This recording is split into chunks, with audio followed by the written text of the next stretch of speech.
di mana perkara tersebut sedang ditangani oleh Polres Metro Jakarta Timur, dalam ini Satuan Reserse.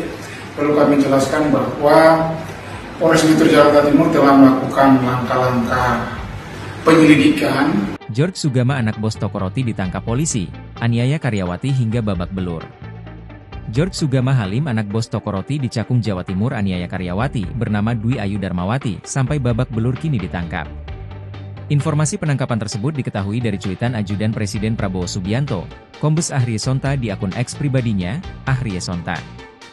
Dia mengungkapkan George ditangkap oleh Ditreskrimum Polda Metro Jaya dan Satreskrim Polres Metro Jakarta Timur pada Minggu, 15 Desember 2024. Dalam cuitannya tersebut, tampak pula foto sosok George dalam sebuah kamar tengah dimintai keterangan oleh salah satu penyidik. Alhamdulillah, George sudah ditangkap oleh tim Jatanreas Ditreskrimum PMJ dan Satreskrim Polrestra Jaktim. Selamat untuk tim, ya, tulisnya dikutip pada Senin, 16 Desember 2024.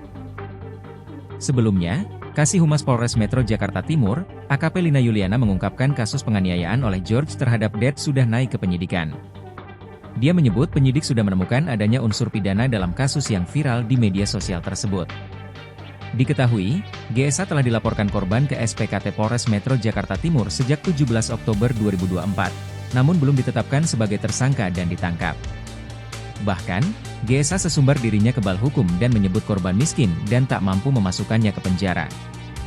Diketahui, GSA merupakan anak pengusaha toko roti di kawasan Penggilingan, Cakung, Jakarta Timur. Dirinya mengaku tak takut dilaporkan atas aksi penganiayaan tersebut.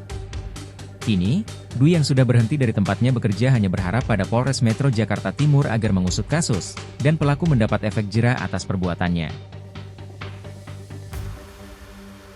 Download Tribun X sekarang, menghadirkan lokal menjadi Indonesia.